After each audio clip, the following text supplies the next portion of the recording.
গ্যাসের চুলা নামাইয়া চুলার উপরে আমার দাঁড়া করে রাখ।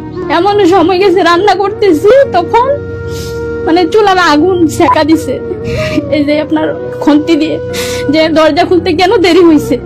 ওনার মানে তরকারি রান্না করছি, রান্না করার পরে তরকারিত নাকি তেল একটু বেশি হয়ে গেছে, ওই নিয়ে গরম তরকারি হুলি পাতিল আমার এদিকে ডাইলা দিছে, মানে এখনো পুরো আছে। একদিন হয়েছে কি বলছি যে পানি শুধু ফুটাইয়া ঘরে আছে, তোষকের উপরে পানিটা ঢাইলাইছে, গরম পানি ঢাইলাই গরম পানির উপরে আমারে দিছে যে ওইখানে শুইতে হবে। আমি শুনে দেখে মানে আমাকে ইচ্ছা মতনে মানে যতটুকু পারছে সে মারছে। পরে সারা রাত ওইখানে আমাকে ওইখানে শোয়া রাখছে, দাঁড়িয়ে বসে আছে। যদি এখান থেকে উঠি আমি ওয়াশরুম ঘুরে যাই করে এখানে করব। সারা রাত এখানে রইলাম, কিন্তু আমি আবার মানে এত কষ্টের মধ্যে কান্না করলো দোষ, যে আমি কান্না করি কি জন্য, কান্না থামাবি না আবার বাড়ি খাবি। মশা মারার বেড দিয়া মানে আমার সম্পূর্ণ গা, মানে বেডটার প্রত্যেকটা মনে হয় আমার গায়ের ভিতরে ঢুকছে। বাড়িতে গেছি, আমি গোসল করতে গেছি ওয়াশরুমে, আম্মু জানি কি জন্য গেছে, আম্মু গিয়ে দেয় আমার পিঠের মধ্যে অনেক সুপ সুপ দাগ। আম্মু মানে চিৎকার দিয়ে বলতেছে যে এগুলা কি। তখন আমি বলছি যে ব্যথা পাইছি, আম্মু বলে না এতগুলো তার ব্যথা পাও নাই। আম্মু বুঝে গেছে, তখন আমি হামাও করে কাইতে দিচ্ছি, তখনই সবাই শুনতে পাইছি।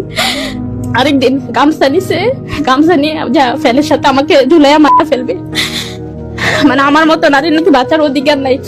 তারপর আমি 999 ফোন দিয়ে আমি ওইখান থেকে উদ্ধার হয়ে যাচ্ছি।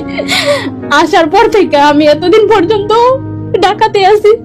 তখন আমি মানে টাগে আমি ওনাকে ডিভোর্স দিয়ে দিই।